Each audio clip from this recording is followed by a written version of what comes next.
Nous avons fait aussi le tour des hôpitaux en 2017.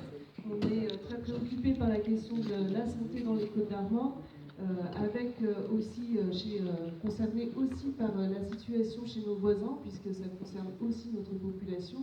Et puisque, avec ma délégation, celle que j'occupe aujourd'hui en prévention et protection de l'enfance, j'ai un intérêt majeur, je soulève l'intérêt majeur des maternités en proximité dans les territoires, parce qu'elles ont non seulement un rôle sur ce domaine de la santé, mais également un rôle très préventif auprès des familles, et pour vous alerter aussi sur les enjeux de la protection de l'enfance. On a énormément, de plus en plus d'enfants, de bébés qui arrivent dans nos filets de la protection de l'enfance, et tout ce qui se joue en lien parents-enfants dans les maternités peuvent éviter ce risque.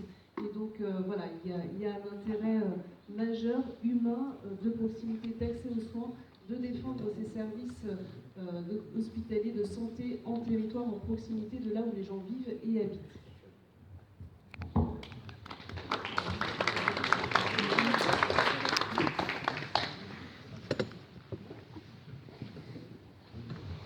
Oui, pour aller dans le même sens que ce qui vient d'être dit. Il fut un temps où les sages-femmes en libéral, ça n'existait pas. Les enfants et les mères n'étaient pas plus en difficulté. Simplement, les services du département de protection maternelle et infantile avaient un rapport très direct avec la population. Il y avait des sages-femmes à l'hôpital. L'hôpital était proche. Je travaillais sur Paimpol, par exemple, où c'était une évidence, quand il y avait un souci, d'aller voir la sage-femme à l'hôpital. Voilà. C'était simple, c'était facile. Et il n'y avait aucun intérêt, aucun sens à ce qu'il y ait des sages-femmes en libéral. Donc moi, la question que je pose aujourd'hui, c'est de me dire, un peu dans le sens que vous disiez, monsieur, tout à l'heure, c'est pourquoi continuer à financer les sages-femmes en libéral plutôt que de les intégrer au service public? Eh bien, on peut discuter effectivement de ce que doit être le service public et du fait qu'on l'a démantelé, y compris avec la décentralisation, puisqu'il y a des conseillers départementaux, et ils savent très bien que la décentralisation, en particulier de la PMI, a aggravé les disparités en termes de protection maternelle et infantile, puisque certains départements ont fait l'effort de maintenir un réseau permettant de réellement jouer leur rôle de service public, et d'autres l'ont complètement démantelé. Voilà, donc on a un véritable problème qui est qu'on utilise la décentralisation pour casser. Voilà. Avant, il y avait les DAS et les DRAS. Alors, on a délégué certaines missions aux collectivités locales. On n'a plus de DAS et de DRAS, on a des ARS.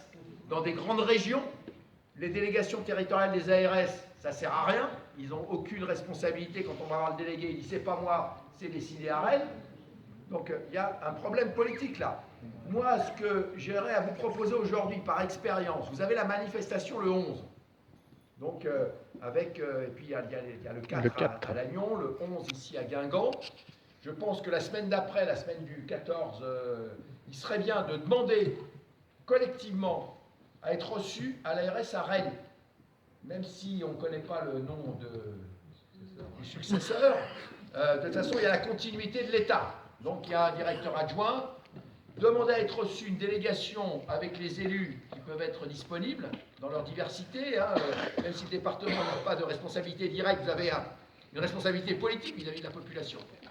Les maires, députés, avec la coordination qui regroupe les syndicats, donc il y aura tout le monde, et je pense, et de leur dire clairement, on veut être reçu, et notre demande, c'est de discuter de l'urgence. C'est faire sauter la date butoir de fermeture de la maternité au 1er avril, et 2, que vous nous présentiez l'intérêt de l'opération que vous proposez à Lannion, financière et en termes d'offres sanitaires. Ça, c'est les deux urgences, parce que là, vous avancez dans l'opacité, vous diminuez l'offre de soins à Guingamp, ce que vous nous proposez à Lannion, il y a des inquiétudes, et puis on demande plus globalement à discuter de l'avenir dans les 5 ans de l'offre de soins au niveau du groupement hospitalier de territoire. Voilà, on regarde les difficultés. Je pense que dans la période, avoir ce type de démarche et de dire clairement que dans la diversité, il y a un refus d'accepter l'urgence qui nous est soumise de décisions qui engagent l'avenir, parce que ce qu'on détruit, c'est très difficile de le reconstruire, hein, et qu'aujourd'hui, il y a une vraie inquiétude de la population, et ce n'est pas qu'une inquiétude, une colère, hein, devant la non prise en compte de leur demande, d'une part, d'explication, hein, de clarté, et puis surtout, eh bien, de réponse aux besoins aujourd'hui, avec d'énormes difficultés pour la population aujourd'hui de se faire soigner. Des exemples, hein, on est dirigé systématiquement sur le privé. Quand on va dans le public, c'est des dépassements, c'est de l'activité privée, des dépassements d'honoraires, avec le non-respect de la loi, et de leur dire clairement, il y a non-respect de la loi, et on a une jurisprudence, quand il y a un différentiel de délai aussi important que ceux qui ont été soulignés tout à l'heure, on doit supprimer l'autorisation d'activité privée, on doit suspendre l'autorisation d'activité privée à l'hôpital. Et ils ne le font pas. Et on a une jurisprudence, je dis, Conseil d'État, Limoges 2002. Voilà. Donc c'est du carré, c'est du concret, et je pense que si vous portez ça collectivement, vous allez marquer des points, et ils vont être obligés de vous entendre, parce que je peux vous dire, le mandat qui est donné aujourd'hui aux directions d'ARS et aux hôpitaux, surtout pas de vague sur les questions de santé. Ils ont peur de ça. Et on les a prévenus. Il y a une telle colère face à la dégradation du système de santé qu'il risque d'y avoir des mouvements de révolte dans un certain nombre d'endroits, pire que ce qu'on a connu avec les Gilets jaunes, parce que c'est des questions qui concernent, enfin je veux dire, c'est sa vie, quoi, la vie de soi-même, de ses enfants, de sa famille. Hein. C'est une inquiétude très forte dans la population, et nous on a intérêt, d'une part, à faire cette démarche, à la médiatiser, hein, à faire connaître à la population qu'on fait cette démarche, pour leur mettre la pression. Et je peux vous dire que ce n'est pas inintéressant, on a de bons contacts avec la presse, parce qu'ils savent que ça intéresse leurs lecteurs. Il y a eu une page aujourd'hui sur l'initiative ce soir dans Ouest France. Oui. Il y a le journaliste du Télégramme qui est venu tout à l'heure à l'hôpital et qui était là tout à l'heure, je l'ai vu dans le fond, je ne sais pas s'il est resté, mais il a écouté le début de l'intervention. Ça les intéresse. Ça les intéresse parce qu'ils savent que leur lectorat est inquiet sur ces questions et ils veulent pouvoir confronter les arguments et pas simplement avoir la parole des gens qui savent. Hein. Les gens qui savent, c'est nous. Les technocrates, ils sont là pour appliquer ce qu'on leur demande d'appliquer, pas de décider à notre place. Hein. Et en plus, quand ils sont fonctionnaires, eh bien, c'est leur rôle, c'est leur mission, et ils n'ont pas à être simplement des relais politiques de destruction du service public. C'est fini, Christophe? On y va? Donc moi, je vais vous demander 2 petites minutes pour faire un peu d'humanisme. On est allé voir un film qui s'appelle Suspendu la semaine dernière. Ce sont tous nos collègues qui se sont fait suspendre pendant le Covid. Et si ces gens-là étaient réintégrés, je pense qu'on aurait beaucoup plus de personnel dans nos hôpitaux. Voilà, merci pour eux. On a demandé la réintégration. Alors, c'est clair que tout soignant supplémentaire aujourd'hui est important à l'hôpital. Hein. Donc, la réintégration des suspendus, ça ne réglera pas le problème de personnel, mais ça pourra quand même un petit peu nous aider.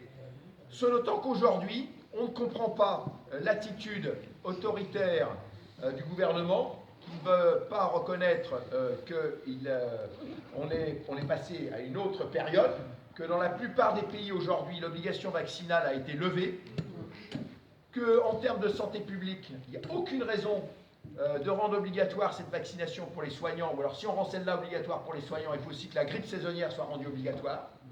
On est cohérent. Soit toutes les vaccinations sont obligatoires, soit elles sont conseillées. Rendre toutes les vaccinations obligatoires, on sait aujourd'hui qu'en termes de santé publique, ce n'est pas forcément la meilleure stratégie. Aujourd'hui, si on n'a pas le travail de conviction par rapport aux médicaments, le vaccin étant un médicament, sur l'intérêt en termes de rapport bénéfice-risque d'utiliser ce médicament, on ne gagnera pas la bataille de la vaccination. Moi, je peux vous dire, quand j'ai fait mes études de médecine, et je pense que mon collègue sera d'accord, en 80, l'OMS a déclaré qu'on avait éradiqué la variole grâce à la vaccination. Vaccination qui a été inventée par Jenner à la fin du XVIIIe siècle. Quand même, vous voyez, ça a mis 2 siècles pour qu'on éradique la variole. À l'époque, mon professeur de maladies infectieuses annonçait en amphi, tout fier, en l'an 2000, on aura éradiqué la rougeole. Et on a des morts de la rougeole dans les pays riches et développés, parce qu'il y a 15% de la population qui n'est pas vaccinée. Parce qu'elle n'est pas convaincue du bienfait de la vaccination, on n'a pas fait le travail d'explication. Voilà. Et donc pourquoi? Parce qu'il n'y a pas, effectivement, le politique ne joue pas son rôle vis-à-vis de l'industrie pharmaceutique. L'industrie pharmaceutique nous vend de la merde. Nous vend des très bons médicaments, mais nous vend de la merde pour faire du blé. Et on les protège. Or, tous les médicaments ont des effets bénéfiques, mais des effets secondaires. Vous prenez du paracétamol, même à dose thérapeutique, si vous avez la malchance d'être le cas sur 10 millions qui va faire l'hépatite médicamenteuse, qui va vous entraîner vers une greffe de foie pour vous sauver, eh bien, voilà. Même le paracétamol a des effets secondaires, même s'ils sont faibles. Les vaccins, il y a des bons et des mauvais vaccins, et ils ont des effets secondaires. Donc, ce qui a été médiatisé, oui, il y a un certain nombre de morts liées au vaccin.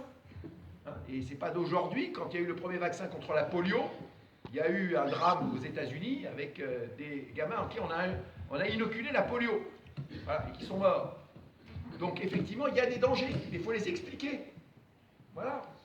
Et puis, surtout, il y a une grande tare de la part de l'État français, c'est que quand les vaccins étaient obligatoires, s'il y avait un effet secondaire, l'État devait entière réparation à la personne qui était victime de ces effets secondaires. Depuis que les vaccins sont devenus recommandés, il faut que vous alliez en justice contre le laboratoire qui peut dépenser des millions en avocats pour ne pas être condamné et indemnisé. Donc voilà, donc il y a un vrai problème vis-à-vis de l'industrie pharmaceutique. L'industrie pharmaceutique doit être contrôlée. Le médicament doit être un bien commun mondial. On doit lever les brevets et on doit aujourd'hui imposer aux laboratoires et on doit contrôler la recherche pour qu'on améliore en particulier les vaccins qui contiennent de l'aluminium. On peut tout à fait éliminer l'aluminium des vaccins, sauf que ça n'intéresse pas financièrement les laboratoires, donc ils ne font pas ces recherches. Ils préfèrent faire des recherches sur des médicaments anticancéreux avec d'énormes effets secondaires qui vont vous améliorer la mortalité sur 3 mois de 5% et qui vont vous vendre 3000 balles l'ampoule. C'est beaucoup plus rentable que d'essayer de trouver des vaccins pour sauver des vies sur l'ensemble de la planète. Sauf qu'ils ne pourront pas vendre ces vaccins très chers parce qu'il faudra les vendre à l'ensemble des pays et pas qu'aux pays riches. Voilà. Donc tant qu'il n'y aura pas ce débat sur l'industrie pharmaceutique, qui est l'industrie la plus rentable au monde, tant qu'il n'y aura pas ce débat et qu'il n'y aura pas la mise sous tutelle de l'industrie pharmaceutique pour aller vers un pôle public de médicaments, eh bien, il y aura une suspicion légitime vis-à-vis de l'industrie pharmaceutique et d'un certain nombre de médicaments. Et c'est la porte ouverte, effectivement, à toutes les dérives qu'on appelle complotistes ou autres, parce que le débat n'est pas sain. Il n'est pas mené au niveau où il faudrait par les pouvoirs politiques.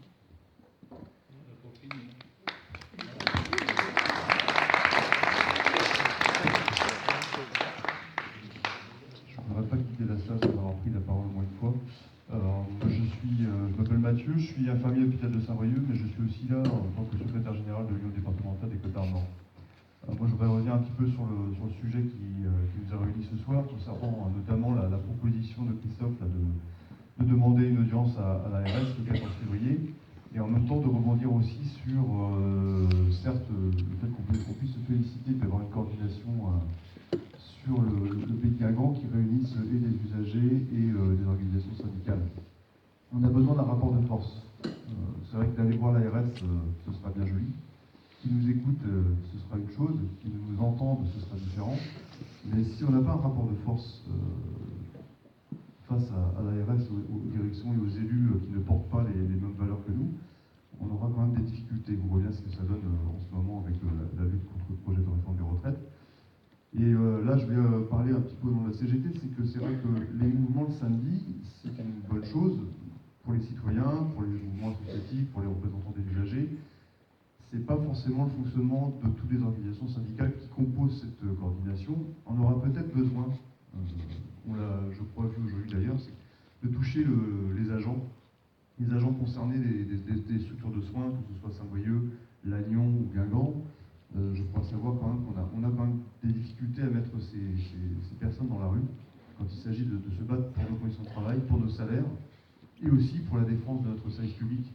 Il ne faudra d'ailleurs pas oublier de rappeler à l'ARS et aux responsables que vous rencontrerez le 14 février que quand même le service public, si on y est attaché, si vous êtes tous là aujourd'hui, c'est qu'on y est attaché, il y a 4 fondements du service public qu'on peut opposer au système pourri des hôpitaux privés, comme il se permet de les appeler. C'est la continuité de service, l'égalité, la budabilité, notamment, et l'accessibilité, qui nous garantit quand même à chacun et chacune d'avoir le même traitement lorsqu'on va dans un hôpital public.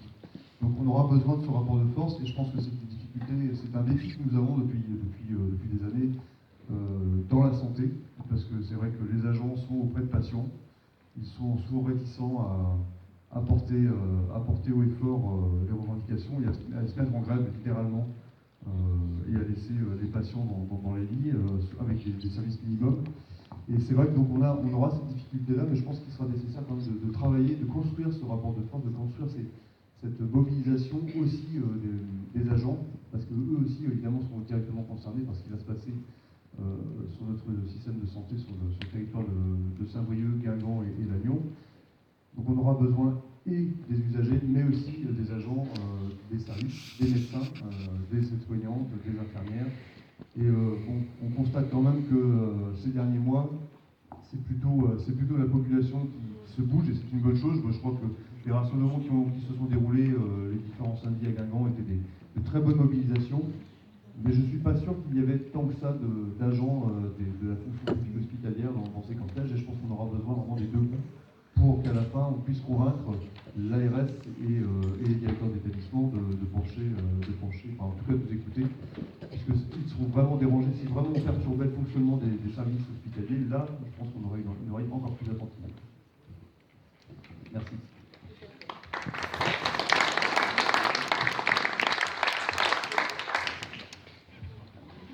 Alors,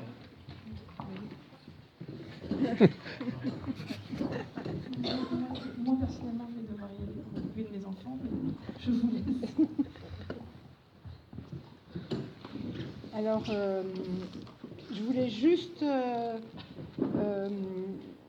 dire quelque chose à propos de la démocratie dans la santé. L'ARS a fait fort puisque cette année, elle a choisi aussi bien à Guingamp qu'à Lannion de désigner des représentants des usagers qui font partie des deux comités. Donc, et sur Lannion, c'est une fille de la CGT qui est assez connue sur Paris. Et donc, sur Guingamp, c'est Yann Fanch.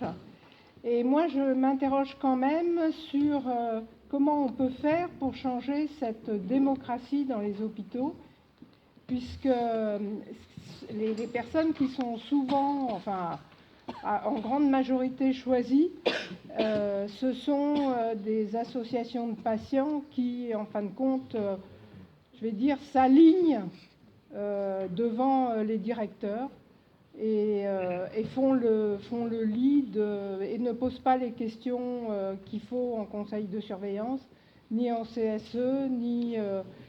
voilà.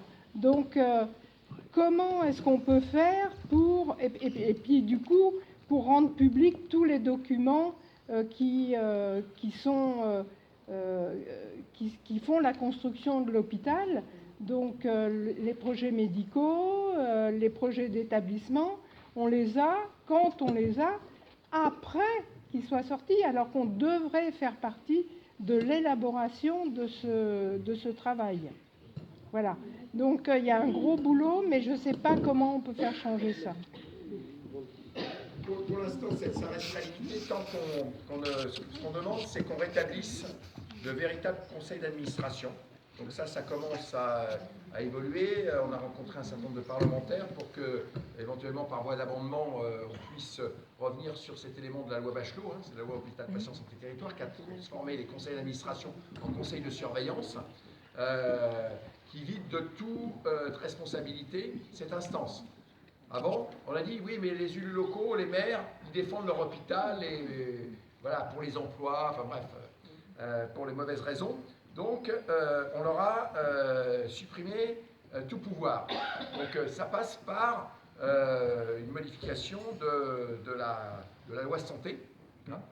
Ça, c'est la première chose. La deuxième chose, c'est ce qu'il faut savoir, c'est que les associations représentant les patients, le gouvernement se les est attachés en les regroupant dans une structure qui s'appelle France Asso Santé, dans lequel il y a des associations très, très militantes, mais d'autres qui sont devenus des bénis-oui-oui pour une raison très simple, c'est que France Asso Santé est financée par des crédits d'État. Enfin, ça devrait être des crédits d'État, en fait c'est la sécurité sociale qui finance. Voilà. Donc quand on est financé aujourd'hui quasiment à 100% par des crédits qui viennent de la puissance publique, il est clair qu'on n'est pas très revendicatif. Et France Asso Santé a voulu avoir le monopole de la représentation, puisqu'il a fallu que l'organisation de consommateurs de la CGT, Anecosa CGT, aille jusqu'au Conseil d'État pour être reconnue comme représentative des patients et pouvoir être présente dans les différentes instances, tant au niveau des conseils de surveillance que de l'ARS. Voilà où on en est quand même en termes de démocratie. Donc il est clair aujourd'hui que il n'y a pas de droit de réserve à l'hôpital quand la qualité de la prise en charge des patients est en cause. Le code de déontologie médicale, et maintenant que les infirmières ont un conseil de l'ordre aussi, eh bien, on a obligation, en termes de déontologie, d'informer les patients et leurs familles des conditions de leur prise en charge. Si on considère que cette prise en charge est dégradée, si on n'informe pas les patients, on est en faute. Voilà. Et s'il y a des conséquences sur la qualité de la prise en charge, eh bien, on a une jurisprudence, tout le monde sera condamné, de l'aide-soignante jusqu'à la direction de l'hôpital. Ça s'appelle la jurisprudence Trousseau, l'hôpital Trousseau. Donc, quand il y a un défaut dans la prise en charge des patients, on peut mettre ces questions sur la place publique, il n'y a aucun problème. Il n'y a pas de devoir de réserve. Il n'y a pas de confidentialité des documents. Même s'il faut aller à la CADA, à la Commission d'accès aux documents administratifs, eh bien, on y va. Et on a le droit de les mettre en discussion publique avant le vote. Les camarades qui siègent dans les instances à l'hôpital, même si on décide de rien, on a quand même les documents. Il faut les faire sortir de l'hôpital et les mettre en discussion sur la place publique. Et il n'y a aucun risque de sanction là-dessus. Il n'y a pas de confidentialité, ce sont des documents publics qui concernent l'ensemble de la population, donc il n'y a aucun problème. Il faut utiliser ça, on ne fait pas assez. Souvent, nos camarades qui siègent dans les instances sont mis sous pression par la direction des hôpitaux parce qu'ils leur donnent des documents où ils marquent confidentiel. Non, il n'y a rien de confidentiel. Voilà. Et donc, là-dessus, il n'y a aucun souci. Si on a calmé quelques directeurs d'hôpitaux sur ces questions-là, quand ils ont attaqué nos camarades qui siègent dans ces instances, ils utilisent l'intimidation, voilà, mais sans substrat juridique derrière. Oui, en effet, parce qu'on l'a connu récemment, la fois d'un an. La direction s'est un peu émue que les informations sortent et tout, mais oui, comme le rappelait Christophe, ça n'a pas de fondement juridique. Ils ont même été un peu plus gonflés que ça, et ils ont affirmé que si les recrutements ne se faisaient pas, c'était peut-être parce qu'on en faisait trop. Alors ça, je l'ai entendu de 2 personnes récemment. Oui, il faut oser, ouais, mais c'est à ça qu'on les reconnaît. Hein. Bon. Non, il y a 2 personnes que j'ai entendu dire ça récemment. L'une d'entre elles était le directeur de l'hôpital, et l'autre, malheureusement, est censé représenter les usagers. C'était le président de la commission des usagers. Donc bon, entendre les éléments de langage de la direction repris par des gens qui sont censés représenter les usagers, c'est un petit peu embêtant. Bon, donc je vais me sentir un petit peu seul là-dedans, j'ai mis le pied dans la porte, hein, donc je vais y aller. Hein. Mais voilà, c'est plutôt du côté de la rue que ça va se passer, faut pas se le cacher. On vous attend nombreux le 11 février, faites venir du monde. Ça va donner une légitimité effectivement à tous ces gens qui vont pouvoir ensuite, à leur tour, mettre le pied dans la porte, mais de l'ARS, pour exiger qu'on s'occupe enfin de notre territoire et qu'on arrête de nous prendre pour des lapins de 3 semaines, je crois que c'était le thème de la soirée. Donc je suis vraiment content qu'on ait réussi à faire venir Christophe Prudhomme ce soir, parce que c'était exactement l'idée qu'on avait. C'était arrêter de se dire que les choses sont pliées. J'en ai assez des gens qui me disent « Ah, de toute façon, c'est fait, est-ce que je ne porte plus ?» Bon, je suis gentil, hein, je ne frappe personne, hein, mais ça m'énerve. Donc, quand vous en croisez, dites-leur de se bouger et de venir le 11 février à 11h, place du Champ-au-Roi. Venir nombreux. Et puis, on sera la semaine d'avant avec les copains de l'Agnon. C'est à 13h30. Oui, devant 13h30. de l'Agnon. Merci à vous, merci à Christophe d'être venu. Et